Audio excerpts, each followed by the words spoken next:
Contingency contingency contingency contingency contingency পুরো debate জুড়ে এই শব্দটি মুফতি সামাইলের মুখে বহুবার শুনেছেন। Contingent contingent contingent contingence contingent কন্টিনজেন্টিও কন্টিনজেন্সি আর্গুমেন্ট অফ কন্টিনজেন্সি। পুরো ডিবেটের আগাগোড়া এটাই ছিল। দর্শক, শুধু এই ডিবেটে না, প্রায় সকল ঈশ্বরবাদীরাই এই কন্টিনজেন্সি কুযুক্তিকে খুব গুরুত্ব দিয়ে থাকেন। এই শব্দের অর্থ মানুষ জানুক আর না জানুক, কন্টিনজেন্সি শব্দের যে অর্থ মর্ম, যে পরিণাম ও পরিশেষ, যে যৌক্তিক সিদ্ধান্ত ও চূড়ান্ত ফল, অনুভূতি অনুভব, তার জন্যই ঈশ্বরের ধারণা এসেছে এই পৃথিবীতে। কিভাবে? সাধারণ মানুষের সাদামাটা যুক্তি এমন, এই যে পৃথিবী, নদ নদী, পাহাড় পর্বত, গাছগাছালি, পাখালি, বনের পশু পাখি, সমুদ্রের রাশি রাশি জল, রং বেরঙের প্রাণী, আকাশ, চন্দ্র, সূর্য, গ্রহ, নক্ষত্র, গ্যালাক্সি, এক কথায় পুরো মহাবিশ্ব এবং এর নিখুঁত পরিচালনা এমনি এমনি সম্ভব? মহাবিশ্ব কোনো কারণ ছাড়াই তো হতে পারে না, কোনো কারণ তো আছেই। ওই কারণটাই গড বা ঈশ্বর। তিনি ঈশ্বর, মুসলিমদের কাছে তিনি আল্লাহ, হিন্দুদের কাছে তিনি ভগবান, খ্রিস্টানদের কাছে তিনি ঈশ্বর। পৃথিবীতে হাজার হাজার ধর্ম আছে। এমনিভাবে প্রায় সব ধর্মাবলম্বী একই যুক্তি দিয়েই কিন্তু তাদের ধর্মের ঈশ্বরকে প্রমাণের চেষ্টা করেন। সেও কত রং বেরঙের ঈশ্বর। এক ধর্মের ঈশ্বর আরেক ধর্মের মানুষকে মেরে ফেলার, ঈশ্বরের উপাসনালয় ভাঙার নির্দেশ দেন, বন্দী বানান। এমন অমানবিক অনেক কাজই হয় এইসব ঈশ্বরদের দ্বারা। তাই এই কন্টিনজেন্সির মানে জানা ও বোঝা, আসলে এই আর্গুমেন্ট দিয়ে ঈশ্বরকে প্রমাণ করা যায় কিনা সেটা যাচাই করা সবচেয়ে গুরুত্বপূর্ণ। যদি ঈশ্বর থাকেন বা কোনো এক ধর্ম সত্যি হয়ে থাকে আর আমরা সেটিকে না মানি, তাহলে তো সমস্যা আমাদের। মহাবিপদ ভাই। কে জাহান্নাম বা নরকে যেতে চায় বলুন তো? আর যদি আমাদের উপাসনা চায় এমন ঈশ্বর না থাকেন, অথবা ঈশ্বর ও ঈশ্বর প্রদত্ত কোনো ধর্ম না থাকে, তবে কাল্পনিক সেই ঈশ্বরের ভয়ে এত মারামারি, কাটাকাটি, এত ঘৃণার ছড়াছড়ি মানা যায়? যায় না। রোজ 5 ওয়াক্ত নামাজ পড়া, রোজা করা, লাখ লাখ টাকা খরচ করে হজ করা, কোটি কোটি টাকা খরচ করে মসজিদ মন্দির নির্মাণ করা, ধর্মের নামে সহিংসতা, রাজনীতি, মিথ্যে আশায় বুক বাঁধা, এসব সত্যি মানা যায় না। এমন নয় যে মৃত্যু পরবর্তী যে জীবনের জন্য আমরা এত কিছু করছি সেটা সত্যি না মিথ্যে তা যাচাই বাছাই করতে কেউ মরে আবার ফিরে এসে আমাদের জানিয়েছে। না, যে গেছে গেছেই, আর আসেনি, ফিরে এসে বলেনি মানব জাতির পুনরুত্থান সত্যি, সুতরাং তোমরা সতর্ক হও। প্রিয় দর্শক, তাই সতর্ক হতে হবে এখনই। ঈশ্বর আসলেই আছেন কি না এটি যুক্তি ও বুদ্ধি দিয়ে এখনই ভাবতে হবে, বুঝতে হবে। এই ভিডিওটি আপনাকে চোখে আঙ্গুল দিয়ে দেখিয়ে দেবে আসলেই ঈশ্বর আছেন কি নেই সেটি। তো চলুন শুরু করি। ডিবেটে মুফতি সাহেব কন্টিনজেন্সি আর্গুমেন্ট হিসেবে উদাহরণ দিয়েছেন একটি জনমানব শূন্য নির্জন দ্বীপের। সেখানে চলতে চলতে হঠাৎ আপনার চোখে পড়ল একটি পিঙ্ক কালারের বল। স্বাভাবিকভাবেই প্রশ্ন আসবে, এই বল এখানে কেন এলো, কিভাবে এলো, পিঙ্ক কালারই কেন হলো, অন্য কোনো রঙেরও হতে পারত, এই শেপেই কেন এসেছে, অন্য শেপেও আসতে পারত। ন্যাচারালি আপনি এই সিদ্ধান্তে পৌঁছাবেন যে কেউ না কেউ আছে যে স্পেসিফিক প্রপার্টির সাথে এই বলটি বানিয়ে এখানে রেখেছে। জি, এই কন্টিনজেন্সির মূল বক্তব্য হলো, যেহেতু এই সুবিশাল মহাবিশ্ব অনেক গুরুত্বপূর্ণ, নিখুঁতভাবে পরিচালিত হচ্ছে, এর প্রতিটি জিনিসই যেহেতু কন্টিনজেন্ট বা নির্ভরশীল, তাই এর পেছনে একজন ইন্টেলিজেন্ট, নলেজেবল সত্তার হাত অবশ্যই আছে। কেননা মহাবিশ্বের সকল কিছুই কন্টিনজেন্ট, মানে তার অস্তিত্বের জন্য অন্য কিছুর উপর নির্ভরশীল। যখন কন্টিনজেন্ট জিনিস বিদ্যমান, তখন ফিলোসফারদের পরিভাষা অনুযায়ী ওই জায়গা পর্যন্ত পৌঁছাতে হয় যাকে নেসেসারি বিং বলা হয়। এটা ওই নেসেসারি বিং যেটা না থাকাটা অসম্ভব, কারণ সমস্ত কন্টিনজেন্ট জিনিস ওটার উপর ডিপেন্ডেন্ট। এখন যদি সেটাকে বানিয়েছে জিজ্ঞেস করা হয় এভাবে চলতেই থাকে, তাহলে এটাকে বলা হয় ইনফিনিট রিগ্রেস অফ কজেস, যেটা একটা logical fallacy. Conceptually infinite impossible. যেহেতু infinite regress of causes impossible, তাই একটা জায়গায় তো থামতেই হবে, ওটাই গড। এই হলো মুফতি সাহেবের উদাহরণ। বাহ্যিকভাবে খুবই চমৎকার, চিন্তা ও যুক্তির সীমা এই পর্যন্ত হলে আপনিও একনিষ্ঠ বিশ্বাসী থাকবেন। যারা বিশ্বাসী তাদের বক্তব্য, চিন্তা ও যুক্তি এই পর্যন্তই। এর পরের চিন্তাগুলো আমি শোনাচ্ছি আপনাদেরকে। এর সোজাসাপটা উত্তর, মহাবিশ্বের চাইতে মহাবিশ্বের স্রষ্টা অবশ্যই কমপ্লেক্স হবেন। সৃষ্টির চাইতে স্রষ্টা নিশ্চয়ই বড় হবেন, নিখুঁত হবেন, জটিল হবেন। মহাবিশ্ব এমনি এমনি হতে না পারলে মহাবিশ্বের যিনি স্রষ্টা, যিনি আরো বেশি কমপ্লেক্স, তিনি এমনি এমনি কিভাবে হলেন? তাকে কেউ সৃষ্টি করলো না, তার অস্তিত্বের পেছনে কোনো কারণ নেই, এটা কিভাবে সম্ভব? উদাহরণ দিয়ে বোঝাই। একটা বল আপনি বানালেন, খুব সুন্দর নিখুঁত ডিজাইন। বলুন তো, এই বলটা বেশি কমপ্লেক্স নাকি আপনি যে এই বলটা বানিয়েছে? নিশ্চয়ই আপনি। পাখির বাসাটি দেখে ভাবছেন এত নিখুঁত বাসা নিশ্চয়ই এমনি এমনি হতে পারে না, কেউ বানিয়েছে। এখন বল বা পাখির বাসার ক্ষেত্রে প্রশ্ন আসে, বল বা পাখির বাসাটি নিশ্চয়ই কেউ বানিয়েছে, এমনি এমনি হতে পারে না। তো বলের প্রস্তুতকারী মানুষ বা পাখির বাসা বানানোওয়ালা পাখির ক্ষেত্রে কেন এই প্রশ্ন আসবে না যে তারা কিভাবে এলো, তারা এমনি এমনি কেমনে হলো? স্রষ্টার ক্ষেত্রেও এমন প্রশ্ন আসতে পারে। যেমন সোজা ধারণা তেমন সোজা উত্তর। এতটুকুতেই আস্তিকদের আর্গুমেন্ট অফ কন্টিনজেন্সির ভিত্তিটাকে ভেঙে দেওয়া যায়। কিন্তু এত সোজাভাবে বললে জটিল মানুষদের জন্য হয়তো যথেষ্ট হবে না। ডিবেটের মুফতি সাহেবের যুক্তির খণ্ডনও হবে না। ধর্মান্ধদের কাছে স্রষ্টার অস্তিত্ব নিয়ে প্রশ্ন করলে সর্বকালেই তারা রেগে যেতেন, ফুলে যেতেন, মেরে ফেলতেন। মুফতি সাহেবের ঈশ্বর আল্লাহর নবীও কিন্তু রেগে যেতেন। এর আগের পর্বে রেফারেন্স দেখানো হয়েছে। কিন্তু আজকালকার হুজুররা একটু আপডেট হয়েছেন। ডিবেটে আসলে অবশ্য কিছু সায়েন্স, কিছু ফিলোসফি তারা শিখে আসেন, তো আমাকে সেইভাবেই খণ্ডন করতে হবে। চলুন উদাহরণে ফিরে যাই। একটি নির্জন দ্বীপে একটি পিঙ্ক কালারের বল। বলটি দেখে আপনার মাথায় নিশ্চয়ই এই প্রশ্ন আসবে, এই বলটির নিশ্চয়ই কোনো প্রস্তুতকারী আছে বা বানানেওয়ালা আছে। হ্যাঁ, আসবে। আস্তিক নাস্তিক সবারই আসবে, কারণ এটি ম্যানমেড জিনিস, মানুষের বানানো জিনিস। ম্যানমেড জিনিস আর প্রাকৃতিক জিনিস এক নয়। পাহাড়ের চূড়ায় রুটি দেখে বা নির্জন দ্বীপে একটা বল দেখে আপনার মাথায় নিশ্চয়ই এই প্রশ্ন আসা স্বাভাবিক যে এই রুটি বা বল কেউ বানিয়েছে, কারণ আপনি জানেন এই বল বা রুটি মানুষের বানানো। কিন্তু পাহাড় বা একটা বিশাল দ্বীপ দেখে কি মনে প্রশ্ন আসে এই পাহাড় বা দ্বীপ কেউ বানিয়েছে?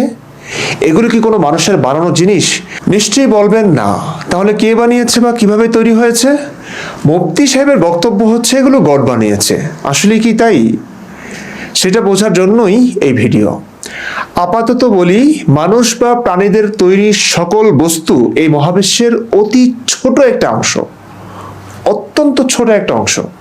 আর প্রাকৃতিক প্রক্রিয়ায় সমগ্র মহাবিশ্বের সকল কিছুই চলছে ও তৈরি হয়েছে। প্রাকৃতিক প্রক্রিয়া কখনোই নিখুঁত নয়, কিন্তু প্রাকৃতিক প্রক্রিয়া যদি গডের নিয়ন্ত্রণে থাকতো তবে অবশ্যই তা নিখুঁত হতো। আল্লাহর সৃষ্টিতে কোনো খুঁত থাকতে পারে না, এই জন্য তো তিনি আল্লাহ, তাই না? এবার আপনারাই বলুন তো, বিকলাঙ্গ শিশু যদি মায়ের গর্ভে জন্ম নেয় তবে সেটা কে জন্ম দেয়? চোখের সামনে দেখছি এটা নিখুঁত নয়, এর মানে হচ্ছে চোখের সামনে দেখছি আল্লাহর অস্তিত্ব নাই, তাই না? মূল প্রসঙ্গে ফিরে যাই। যেহেতু কোনো জিনিস এমনি এমনি হয় না, সব জিনিসের অস্তিত্বের পেছনে কোনো একটা কারণ আছেই। এভাবে পৃথিবীতে থাকা সব জিনিসই কন্টিনজেন্ট। তাহলে ফিলোসফারদের পরিভাষা অনুযায়ী একটা নেসেসারি বিং লাগবে, যার না থাকাটা অসম্ভব, যার উপর সকল কন্টিনজেন্ট বস্তু নির্ভর করবে। फिलोसफर्स की इस्तिलाह के मुताबिक हम उस टर्मिनोलॉजी के मुताबिक हम उस जगह तक पहुंचते हैं और उस हस्ती तक पहुंचते हैं जिसे नेसेसरी बीइंग कहा जाता है। কি শিশুসুলভ কথাবার্তা বলে গেলেন আমাদের মুফতি সাহেব। একটা নেসেসারি বিং না থাকা অসম্ভব, যার উপর সকল কন্টিনজেন্ট বস্তু নির্ভর করবে। মানে তিনি বোঝাতে চাইলেন এই যে প্রাকৃতিক জিনিস, পাহাড়, সাগর, ঝর্ণা, চন্দ্র, সূর্য, গ্রহ, নক্ষত্র, গ্যালাক্সি, মোট কথা গোটা মহাবিশ্বের অস্তিত্বের পেছনে একটাই কারণ, তিনি হলেন গড। আর এই গডের অস্তিত্ব না থাকা অসম্ভব। দর্শক, তার এই কুযুক্তির ভাগগুলো আপনারা একটু খেয়াল করলেই ধরতে পারবেন। আলাদাভাবে মহাবিশ্বের অন্তর্গত সকল বস্তু আর একসাথে সমস্ত মহাবিশ্ব একই ব্যাপার নয়। একটা উদাহরণ দিচ্ছি। একটা ইট যা খুবই হালকা পাতলা, আর ইট দিয়ে যেহেতু বিল্ডিং তৈরি সেহেতু পুরো বিল্ডিংও খুবই হালকা পাতলা ওজনের। এই যুক্তি কি ঠিক আছে? নিশ্চয়ই বলবেন না, ঠিক নাই। খুবই হাস্যকর, তাই না? একই কারণে মহাবিশ্বের অন্তর্গত বস্তুগুলোকে দেখে সমগ্র মহাবিশ্বের বৈশিষ্ট্য কল্পনা করতে পারি না আমরা। মহাবিশ্বের সবকিছু নির্ভরশীল বা কন্টিনজেন্ট এমন প্রমাণও নেই। মহাবিশ্বের অভ্যন্তরের অনেক বস্তু, অনেক ঘটনা আমাদের বোধগম্য হয়নি আজও। আমরা বুঝিনি ডার্ক ম্যাটার আসলে কি। মহাবিশ্বের মোট ভর ও শক্তির প্রায় 27% ডার্ক ম্যাটার বলে ধরা হয়। আমরা জানি না ডার্ক এনার্জি কি। মহাবিশ্বের মোট ভর ও শক্তির প্রায় 68% ডার্ক এনার্জি বলে ধরা হয়। মাত্র 5% হলো আমাদের পরিচিত স্বাভাবিক পদার্থ, গ্রহ, নক্ষত্র, গ্যালাক্সি ইত্যাদি। তাহলে মহাবিশ্বের অন্তর্গত বেশিরভাগ অংশ সম্পর্কে আমাদের জানাশোনা হয়নি এখনো। না জেনে কিভাবে বলবো মহাবিশ্বের সবকিছু কন্টিনজেন্ট? মহাবিশ্বের কোনো দৃশ্যমান কিনারা নেই। পিঙ্ক কালারের বিশাল বলের মতো নয় আমাদের এই মহাবিশ্ব। বলকে যতই বড় করেন, এটা মহাবিশ্বের একটা অংশ হয়ে থাকবে শুধু। মহাবিশ্ব হয় অসীম, নতুবা এমনভাবে সসীম যে তার কোনো প্রান্ত নেই। আপনি কোনোভাবেই মহাবিশ্বের কিনারায় পৌঁছতে পারবেন না। মহাবিশ্বের কিনারা বলতে কিছু নাই, মহাবিশ্বের বাহির বলতে কিছু নাই। কথাটি বুঝতে কষ্ট হতে পারে। দেখুন, মহাবিশ্ব আসলে এর মধ্যকার কোনো কিছুর মতো নয়, এটুকু তো বুঝতে পেরেছেন। মহাবিশ্ব একটি নাকি অনেকগুলো, সেটাও কিন্তু আমাদের জানা নেই। তাহলে মহাবিশ্ব আমাদের পরিচিত কোনো বস্তুর মতো এমন ধারণা কিভাবে করা যায়? মহাবিশ্বের পেছনে কি কারণ, সেটা সম্পর্কে বিজ্ঞান বিগ ব্যাং এর ধারণা দিয়েছে কেবল। বিগ ব্যাংকে মহাবিশ্বের শুরু বলে ধরে নিলেও এটা কিন্তু আলটিমেট বিগিনিং নাও হতে পারে। অসংখ্য ঘটনা ঘটতে পারে এর আগে।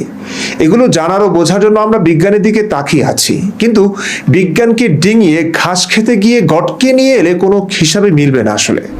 आज इस डिबेट में गॉड की एग्जिस्टेंस को साबित करने या उसे डिनाई करने में साइंटिफिक एविडेंस को एक्सेप्ट नहीं किया जाएगा कि ये वो नेसेसरी बीइंग है जिसका मौजूद ना होना नामुमकिन हो। क्योंकि अगर ये मौजूद ना हो तो सारी चीजें एग्जिस्टेंस में आएंगी ही नहीं, और ये सारी कॉन्टिंजेंट चीजें उसी के ऊपर डिपेंड करती हैं।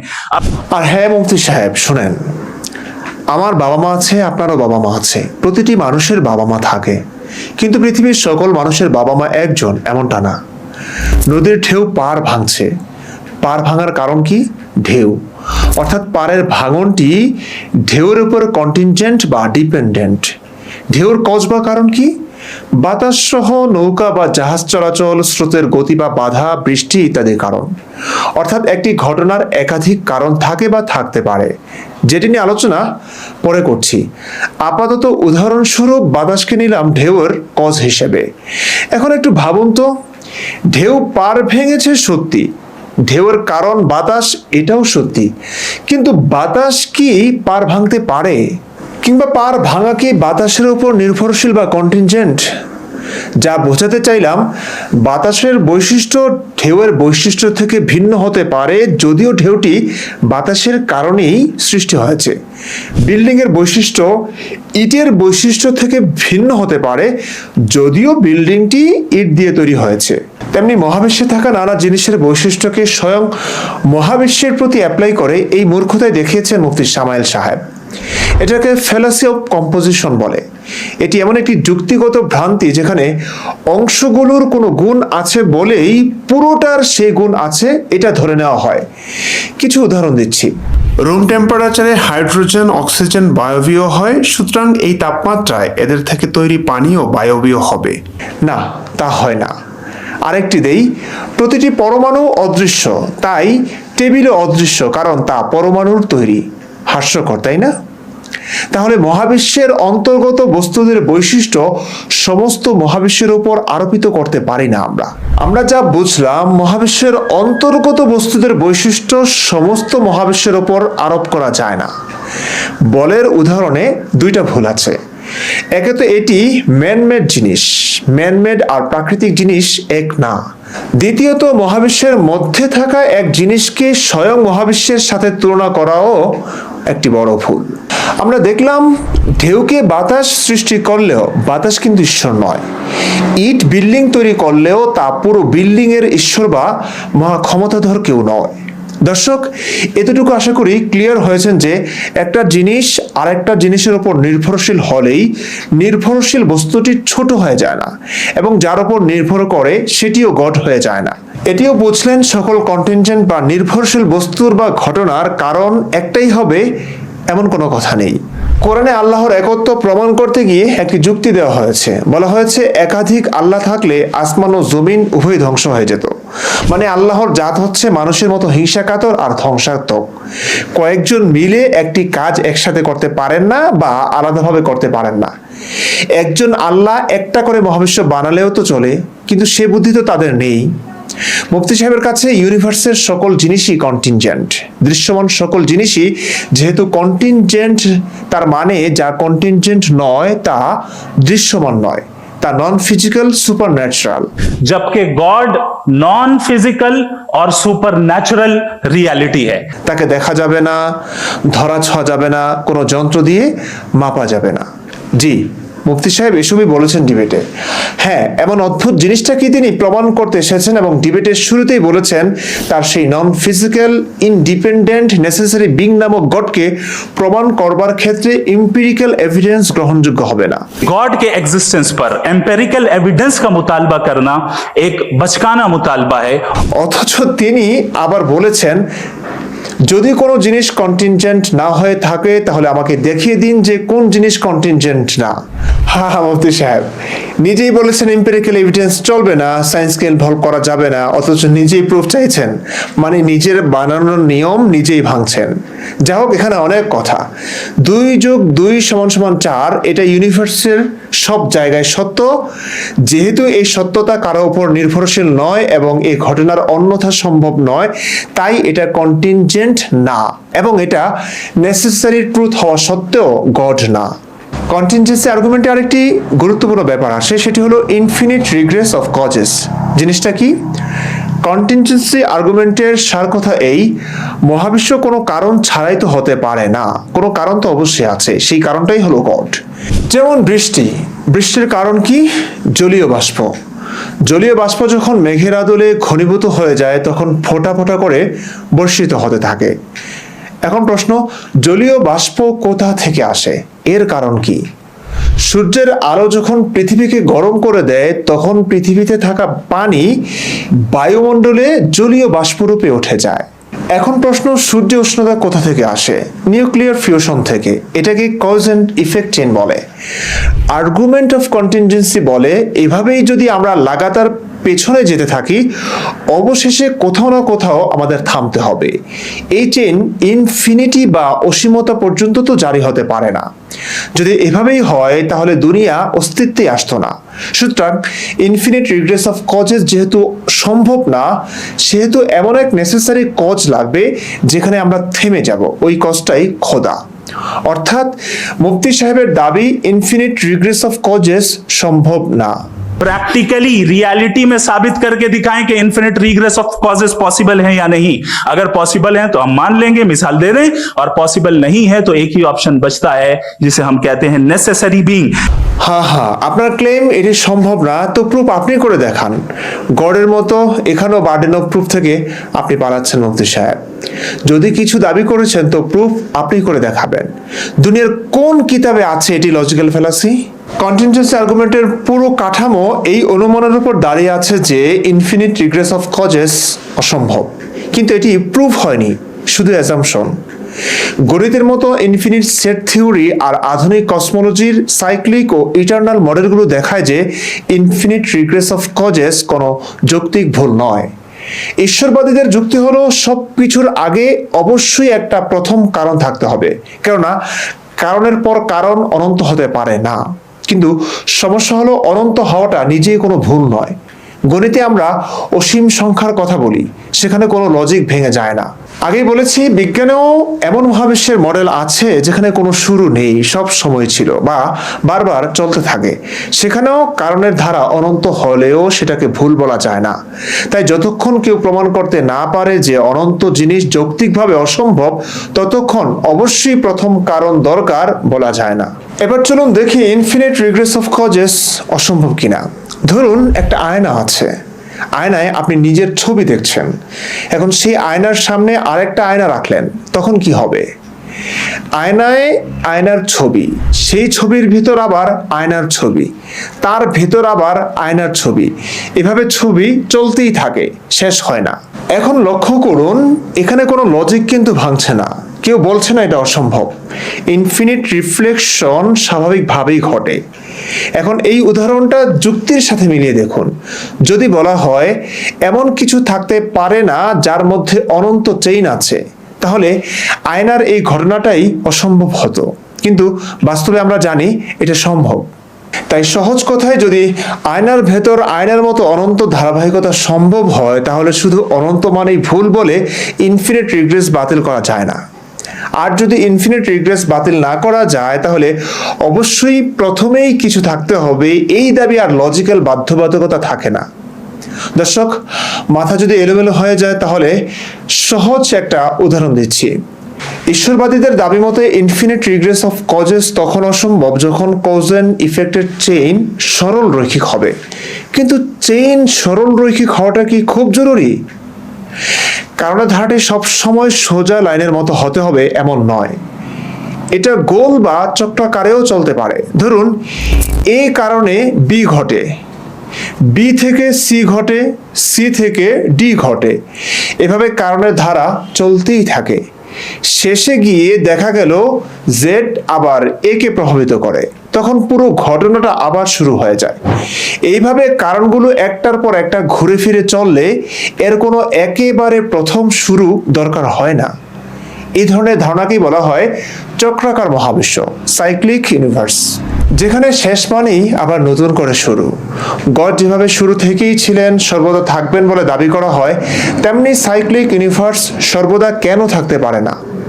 আমাদের কমন সেন্স থেকে মনে হয় সবকিছুর কারণ আছে, কিন্তু এমন ঘটনা থাকতেই পারে যার আসলে কারণ নেই। আমরা এসব ঘটনার সাথে পরিচিত নয় বলে সেগুলো বোধগম্য করে তুলতে পারি না। কোয়ান্টাম মেকানিক্সে কিছু ঘটনা নিয়ে আলোচনা করা হয় যেখানে কজ অ্যান্ড ইফেক্টের ডিটারমিনিস্টিক রূপের ব্যতিক্রম দেখা যায়।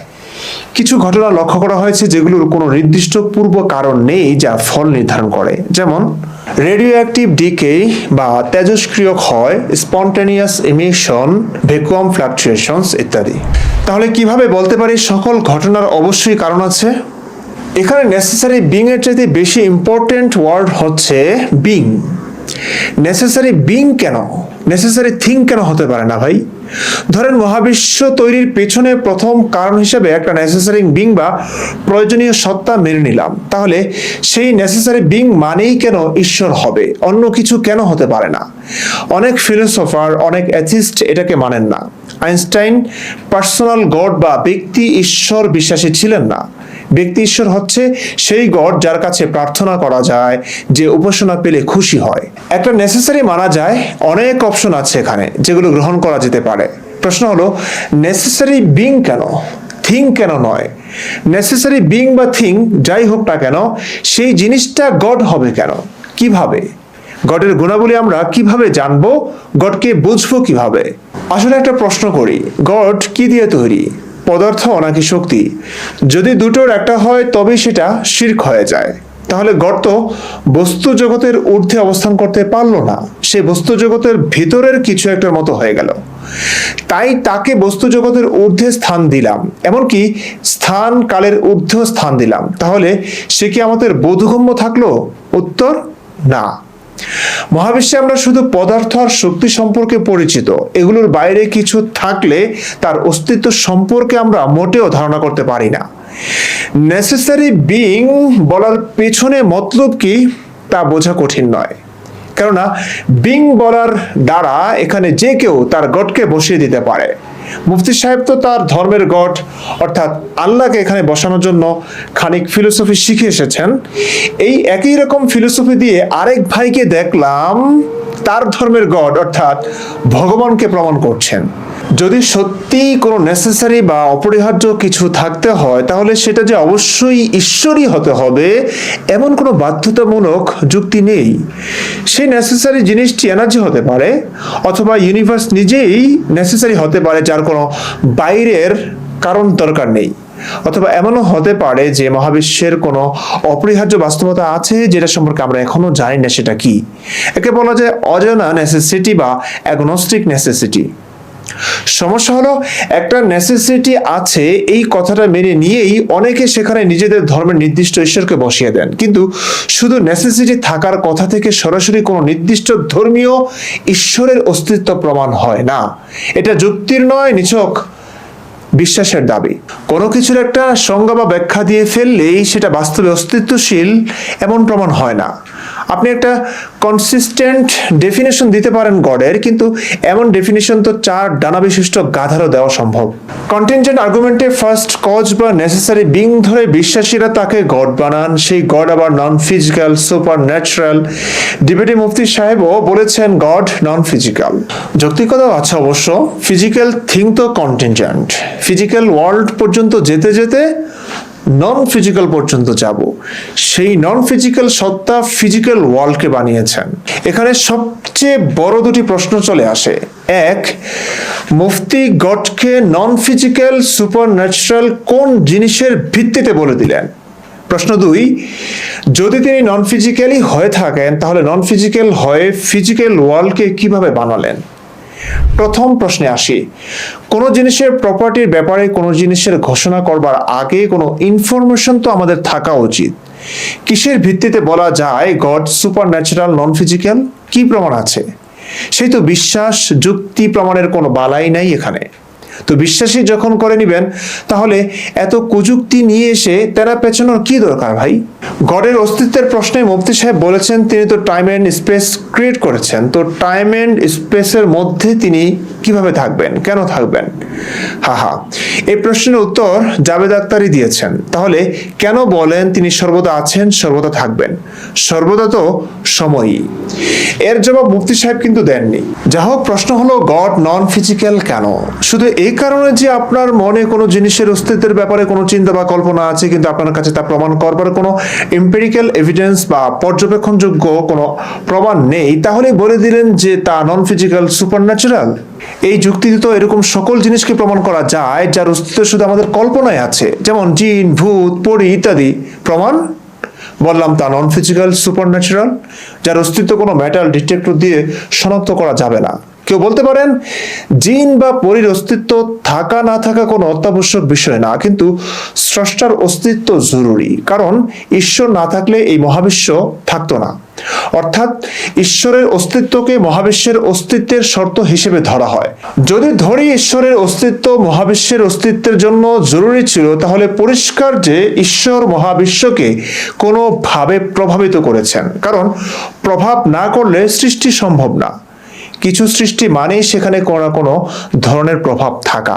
এটা বোঝা খুব সহজ। ধরুন কোনো ক্রিয়েটর কোনো একটা জিনিস বানালো, সেই জিনিসটাকে বানাতে হলে তাকে সেই জিনিসের উপর কাজ করতেই হবে। যেমন একজন কুমার মাটির পাত্র বানালে তাকে মাটি স্পর্শ করতেই হয়, মাটি না ছুঁয়ে মাটির পাত্র বানানো সম্ভব না। এখানে বলা হতে পারে ঈশ্বরের ক্ষেত্রে হাত লাগানোর দরকার নেই, তিনি তার শক্তির মাধ্যমে মহাবিশ্ব সৃষ্টি করতে পারেন কিংবা করেছেন, কিন্তু শক্তির মাধ্যমে করলেও তিনি মহাবিশ্বকে কিন্তু প্রভাবিত করছেন, সরাসরি না হোক নিজের ক্ষমতা ব্যবহার করেই হোক। এই অবস্থায় ঈশ্বর আর মহাবিশ্বের মধ্যে একটি কজ অ্যান্ড ইফেক্ট সম্পর্ক তৈরি হয়। আর যদি এমন সম্পর্ক সত্যিই থাকে তাহলে ঈশ্বর পুরোপুরি নন ফিজিক্যাল থাকতে পারেন না, তাকে কোনো না কোনো ভাবে ফিজিক্সের কাঠামোর মধ্যে আসতেই হয়। অথচ মুফতি সাহেব বলেন ঈশ্বর নেসেসারি বিং এবং নন ফিজিক্যাল, আর মহাবিশ্ব কন্টিনজেন্ট, মানে মহাবিশ্ব চলমান সব কজ অ্যান্ড ইফেক্টের শেষ লিঙ্ক গিয়ে ঈশ্বরের সাথে যুক্ত হয়। কিন্তু যদি ঈশ্বর সেই চেইনের অংশ হন তাহলে তিনি সম্পূর্ণ নন ফিজিক্যাল হতে পারেন না। কারণ প্রশ্ন আসে কোনো নন ফিজিক্যাল সত্তা কিভাবে ফিজিক্যাল জিনিসকে প্রভাবিত করবে? আর যদি প্রভাব করেই থাকে তাহলে তাকে পুরোপুরি নন ফিজিক্যাল বলা যায় না। নন ফিজিক্যাল হওয়ার মানেই হলো ফিজিক্যাল জিনিসের সাথে তার কোনো ইন্টারাকশন নেই। যদি ইন্টারাকশন থাকেই তাহলে তাকে ফিজিক্যাল উপায়ে ডিটেক্ট করা একেবারেই অসম্ভব বলা যায় না। যেমন বলা হয় প্লাস্টিক ডিটেক্টর দিয়ে মেটাল ডিটেক্ট করা যায় না। কেন যায় না?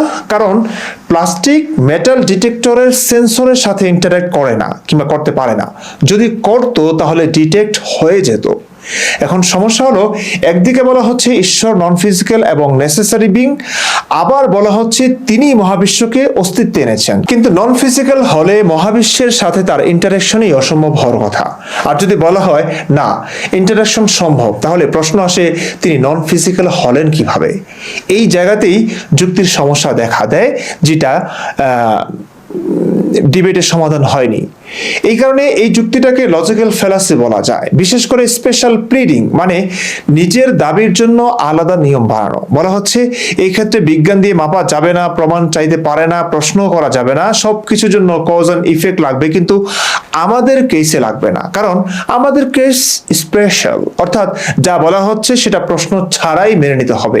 আর একবার কোনো কিছুকে নন ফিজিক্যাল বলে দিলে তখন তো আর প্রশ্ন করার সুযোগই রাখা হচ্ছে না। এখানেই কাহিনীটা। মুফতি সাহেবের গড মানে আল্লাহ কিন্তু এভাবে বলেননি। আল্লাহ মানে নবী মুহাম্মদের দাবি করা কোরআনে কিন্তু ভিন্ন কথা আছে। সূরা ইয়াসিন আয়াত 82 বলা হয়েছে, ইন্নামা আমরুহু ইযা আরাদা শাইআন আন ইয়াকুলা লাহু কুন ফায়াকুন। তার ব্যাপার শুধু এই যে কোনো কিছুকে তিনি যদি হও বলতে চান তখনই তা হয়ে যায়। হ বললেই হয়ে যায়। হ বলার জন্য মুখ লাগবে ভাই। তার মানে গড আল্লাহ সাহেবের মুখ আছে। এতক্ষণ ধরে যে গডকে মুফতি সাহেব নন ফিজিক্যাল বলে আসছিলেন, কোরআন বলছে ধুর মুফতি, তুমি আমাকে প্রমাণ করতে গিয়ে আমাকে অশরীরী বানিয়ে দিলে। শুধু তাই নয়, সিরাত থেকে জানা যায় নবীকে আল্লাহর সৃষ্টি নিয়ে প্রশ্ন করা হতো। তখন কি নবী মুফতি সামাইলের মতো দার্শনিক উত্তরগুলো দিয়েছিলেন, নাকি ডিবেট করে জ্ঞান গর্ভ আলোচনা করে আল্লাহর সৃষ্টি কিভাবে হয়েছে সেসব বুঝিয়ে দিয়েছেন? চলুন একটু দেখে নিই। সিরাতুন নবী ইবনে হিশাম 2য় খণ্ড পৃষ্ঠা 269 থেকে 270। আল্লাহর সত্তা সম্পর্কে ইহুদিদের ধৃষ্টতাপূর্ণ জিজ্ঞাসাবাদ। ইবনে ইসহাক বলেন, আমাকে সাইদ ইবনে জুবায়ের জানিয়েছেন যে একবার কতিপয় ইহুদি রাসূলুল্লাহ সাল্লাল্লাহু আলাইহি সাল্লামের নিকট এসে জিজ্ঞেস করলো, হে মুহাম্মদ, আল্লাহ তো সমগ্র সৃষ্টি জগৎকে সৃষ্টি করেছেন, তবে আল্লাহকে কে সৃষ্টি করেছে? এই প্রশ্ন শুনে রাসূল সাল্লাল্লাহু আলাইহি সাল্লাম এত রেগে যান যে তার মুখমণ্ডল বিবর্ণ হয়ে যায় এবং তিনি তাদেরকে আল্লাহর গজবের ব্যাপারে সাবধান করে দেন। এ সময় তার কাছে জিবরিল আলাইহিস সালাম আসেন এবং তাকে সান্ত্বনা দিয়ে বলেন, হে মুহাম্মদ, আপনি শান্ত হন। এরপর তিনি ইহুদিদের প্রশ্নের যে জবাব আল্লাহর কাছ থেকে নিয়ে এসেছিলেন তা তাকে শোনালেন। তা হলো, আপনি বলুন তিনি আল্লাহ একক ও অদ্বিতীয়, আল্লাহ কারো মুখাপেক্ষী নন, তিনি কাউকে জন্ম দেননি এবং তাকেও জন্ম দেওয়া হয়নি, তার সমতুল্য কেউ নেই। অর্থাৎ সূরা ইখলাস।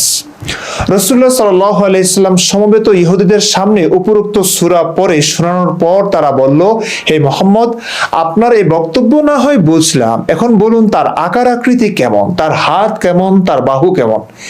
এ কথা শুনে রাসূলুল্লাহ সাল্লাল্লাহু আলাইহি সাল্লাম আগের চাইতেও বেশি রাগান্বিত হলেন এবং তাদের পুনরায় সতর্ক করলেন। এ সময় জিবরিল আলাইহিস সালাম তার কাছে আসলেন এবং প্রথমবার তাকে যা বলেছিলেন তার পুনরাবৃত্তি করলেন। আর এই প্রশ্নের যে জবাব আল্লাহর কাছ থেকে নিয়ে এসেছিলেন তা তাকে শোনালেন। আল্লাহর সেই জবাব হলো, তারা আল্লাহর যথোচিত সম্মান করে না। কিয়ামতের দিন সমস্ত পৃথিবী থাকবে তার হাতের মুঠোয় এবং আকাশমণ্ডলী থাকবে ভাঁজ করা অবস্থায় তার ডান হাতে। পবিত্র ও মহান তিনি, তারা যাকে শরীক করে তিনি তার ঊর্ধ্বে।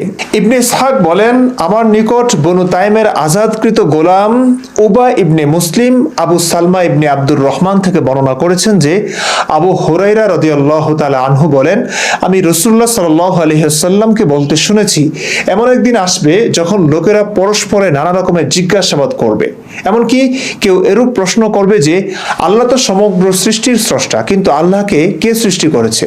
লোকেরা যখন এরূপ প্রশ্ন করবে তখন তোমরা বলবে, আপনি বলুন আল্লাহ এক ও অদ্বিতীয়, আল্লাহ কারো মুখাপেক্ষী নন, তিনি কাউকে জন্ম দেননি এবং তাকেও জন্ম দেওয়া হয়নি, তার সমতুল্য কেউ নেই। 112 নং সূরা 1 থেকে 2 আয়াত। এরূপ কথা শোনার পর শ্রবণকারীর উচিত তার বাম দিকে 3 বার থুতু ফেলা এবং বিতাড়িত শয়তান থেকে আল্লাহর নিকট পানাহ চাওয়া। দর্শক, মুফতি সাহেবের গড আল্লাহর নবী গড সম্পর্কিত প্রশ্নে যা করতে বলেছেন মুফতি সাহেব কিন্তু তা করলেন না, এবং যে সকল শ্রোতা তার দার্শনিক কথাবার্তা শুনে বুঝে বা না বুঝে করতালি দিচ্ছিলেন তারাও কিন্তু তেমন করেননি। তাদের উচিত ছিল বাম দিকে 3 বার থুতু দিয়ে অডিটোরিয়াম ময়লা বা নোংরা করে ফেলা। ভাগ্যিস মুফতি সাহেবরা তাদের নবী ও আল্লাহর দেখানো পথ থেকে সরে এসে অনেকটাই সভ্য হয়েছেন। এজন্য মুফতি সাহেবকে একটা ধন্যবাদ দেওয়াই যায়। তবে অল্প স্বল্প দর্শন পড়ে এসে বিজ্ঞানকে পাশে রেখে যে কাল্পনিক গড়ের অস্তিত্ব নিয়ে অত্যন্ত কনফিডেন্টলি মূর্খতা ছড়িয়ে গেলেন তা সত্যিকার অর্থেই ন্যাক্কারজনক। কথা আরো অনেক আছে। মুফতি সাহেব প্রতিটি বাক্যে শব্দে শব্দে ভুলভাল বলেছেন। কন্টিনজেন্সি প্রবলেমের সলিউশনের জন্য অবশেষে সব আস্তিকরাই কিন্তু চিরন্তন সর্বজ্ঞ সর্বশক্তিমান গডকে বসিয়ে দেন। এতে কি সমাধান হয়? না, সমাধান হয় না, বরং বিষয়টি আরো জট পাকায়। কেননা all knowing all powerful god, যিনি ভেবে চিন্তে সচেতনভাবে ইউনিভার্সকে ডিজাইন করতে পারেন, তিনি স্বাভাবিকভাবেই তার বানানো ইউনিভার্স থেকে অনেক অনেক গুণ বেশি কমপ্লেক্স হবেন। যেমন কোনো বল বানানোওয়ালা মানুষ তার বানানো বল থেকে বেশি, এবং পাখির বাসা বানানোওয়ালা পাখি তার বানানো বাসার চাইতে বেশি কমপ্লেক্স হয়। তো একদিকে এই প্রশ্ন করা হয় যে এত বিশাল কমপ্লেক্স ইউনিভার্স নিজে নিজে কেমনি হয়ে গেল? আরেকদিকে তার চাইতে বেশি কমপ্লেক্স গডকে মেনে নেওয়া হয় যে তিনি অমর, তার জন্য কোনো কজ বা কারণের দরকার নেই, যেটি আমি আগেও বলেছিলাম। ঈশ্বরকে কেউ দেখেনি, ঈশ্বরকে কেউ দেখতে পারবে না।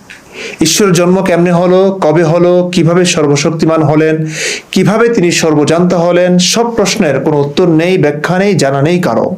আমি জানি না, আপনিও জানেন না। জানে বলে দাবি করে কিছু বাটপার, যারা নিজেদের ঈশ্বরের প্রেরিত পুরুষ বলে দাবি করে আপনার আমার মাথায় কাঁঠাল ভেঙে খায়। কিন্তু কষ্টের ব্যাপার হচ্ছে সেসব বাটপারও জানে না ঈশ্বর বা আল্লাহ কি জিনিস। ঈশ্বর লজিকের বাইরে, আমাদের দৃষ্টি সীমানার বাইরে, আমাদের বুঝের বাইরে। তাইলে সেই সব ঈশ্বরকে নিয়ে আমাদের এত মাথা ব্যথা কেন ভাই? কেন এত মারামারি কাটাকাটি? কেন জীবনকে করেছে বন্দি? এদিকে ঈশ্বর যদি লজিকের বাইরে গিয়ে সর্বশক্তিমান হন, তবে অনেক প্রবলেম শুরু হয়ে যায়। সেই মান্দাত আমলের স্টোন প্যারাডক্সের কথা আসে। প্রশ্নটা এমন, ঈশ্বর কি এমন একটি পাথর তৈরি করতে পারেন যা তিনি নিজেই তুলতে পারবেন না? যদি পারেন তাহলে তিনি সবকিছু করতে পারেন না, কারণ তিনি পাথর তুলতে পারছেন না। যদি না পারেন তাহলেও তিনি সবকিছু করতে পারেন না, কারণ তিনি পাথর বানাতে পারছেন না। অর্থাৎ ঈশ্বর সর্বশক্তিমান হতেই পারেন না, বা সর্বশক্তিমান কথাটারই কোনো মানে নেই। যে দর্শন দিয়ে ঈশ্বরকে সর্বশক্তিমান প্রমাণ করা হলো, সেই দর্শন দিয়েই ঈশ্বর যে সর্বশক্তিমান নন সেটাও প্রমাণিত হয়ে যায়। আর সর্বশক্তিমান ঈশ্বর আমাদের বিশ্বাস আর উপাসনা দিয়ে কি করেন সেটা না পেলে তিনি অস্থির হয়ে যান কেন? এমন অপ্রিয় প্রশ্নগুলো এখানে উত্থাপন নাইবা করলাম। কিন্তু একটা প্রশ্ন অনেকেই জিজ্ঞেস করে, যিনি সর্বশক্তিমান তিনি কেন একটু ভালো মহাবিশ্ব ও এর বাস্তবতা তৈরি করলেন না? তার পরীক্ষায় ফেল করলে জাহান্নামেই কেন দিতে হবে? তিনি তার সর্বশক্তিমান ক্ষমতা ব্যবহার করে এমন একটা ব্যবস্থা তৈরি করতে পারলেন না যেখানে কেউ পাপ করবে না, কাউকে জাহান্নামে যেতে হবে না। পরীক্ষা হবে কে বেশি পুণ্য করতে পারে এর উপর। দর্শক, কন্টিনজেন্সি আর্গুমেন্ট নিয়ে আরো বহু কথা হতে পারে, তবে বোধ বুদ্ধি যদি এক ছটাক থেকে থাকে তবে যেটুকু বলা হয়েছে তাই যথেষ্ট হবে মনে করি। শুধু এতটুকু ব্যাপার যে এই মহাবিশ্ব কিভাবে সৃষ্টি হয়েছে, এই প্রশ্নটা ঘিরেই যুগে যুগে আমাদের মতোই কিছু মানুষ নিজেদের ঈশ্বরের দূত বলে দাবি করেছে। সেই দাবিগুলো থেকেই হাজার হাজার ধর্মের জন্ম হয়েছে। কিন্তু তাদের আনা ধর্মগুলোর কথা, নিয়ম, কাহিনী আর পারস্পরিক বিরোধ দেখলেই বোঝা যায় এগুলো কোনো অতিলৌকিক উৎসের চেয়ে মানুষের চিন্তা, সংস্কৃতি আর সময়ের প্রভাবেই বেশি করা। কেউ কেউ মহাবিশ্ব তৈরির পিছনে কোনো ফার্স্ট কজ আছে বলে বিশ্বাস করেন, মানেন সেই ফার্স্ট কজ মানেই কিন্তু আবশ্যিকভাবে গড না। তাকে ক্রিয়েটর যদি বলেন তবে সেই ক্রিয়েটর আর ধর্মের ক্রিয়েটর কিন্তু এক না। আবার প্রশ্ন হলো, এই বিশাল মহাবিশ্বের কজ বা কারণ কি মাত্র একটাই? কোনো প্রমাণ নেই। মহাবিশ্ব এমন কিছু না যে কোনো এক সময় কেউ এসে এটাকে বানিয়ে দিয়ে চলে গেছে। মহাবিশ্ব এখনো চলছে, এখনো বদলাচ্ছে, এখনো তৈরি হচ্ছে। এটা নিজে নিজে হচ্ছে, কেউ আলাদা করে বসে বানিয়ে দিচ্ছে না, বানাচ্ছে না। বিগ ব্যাং এর পরের একেবারে সরল অবস্থা থেকে আজকের জটিল অবস্থায় মহাবিশ্ব ধাপে ধাপে নিজে নিজেই বিকশিত হয়েছে। এখানে বাইরে থেকে আলাদা কোনো কারিগরের দরকার দেখা যায় না। কিন্তু এই কথাটা বিশ্বাসীরা সহজে মানতে পারেন না। তাদের প্রশ্ন থাকে, নিজে নিজে কেমনে হয়? তারা জাস্ট একটা ফার্স্ট কজ বা শক্তি প্রাকৃতিকভাবে হয়েছে এটা মানতে না পেরে উল্টো যেটা মেনে নেয় সেটা হলো গোটা মহাবিশ্বের স্রষ্টা নাকি নিজে নিজেই হয়ে গেছে। এখন বিচারটা আপনাদের হাতে। ছোট একটা ফার্স্ট কজ বা শক্তি নিজে নিজে হয়েছে এটা মানবেন, নাকি গোটা মহাবিশ্বের সর্বশক্তিমান স্রষ্টা নিজে নিজে হয়ে গেছে এটা মানবেন? মানতেই পারেন, কিন্তু এখানেই আরেকটা সমস্যা আসে। যে সৃষ্টিকর্তাকে মানা হচ্ছে তাকে যেভাবে বর্ণনা করা হয় তাতে মনে হয় তিনি বাস্তবতার চেয়ে মানুষের কল্পনা আর সময়ের চিন্তার প্রতিফলন বেশি।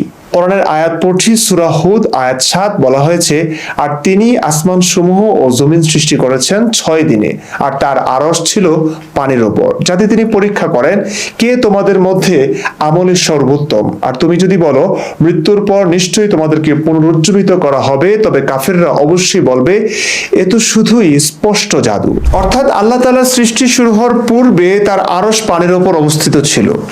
যখন আসমান জমিন কিছুই সৃষ্টি হলো না, তখন আল্লাহর আরশ পানির উপর থাকে কেমনে? পানির সৃষ্টি হলো কেমনে? দেখুন ভাই, ইউনিভার্সকে অন্তত কোনো সর্বশক্তিমান ক্রিয়েটর ইচ্ছাকৃতভাবে বানাননি। কেননা যদি তিনি সর্বশক্তিমান হতেন তাহলে এত তালগোল পাকানোর কি ছিল? সোজা সোজাই বানাতেন।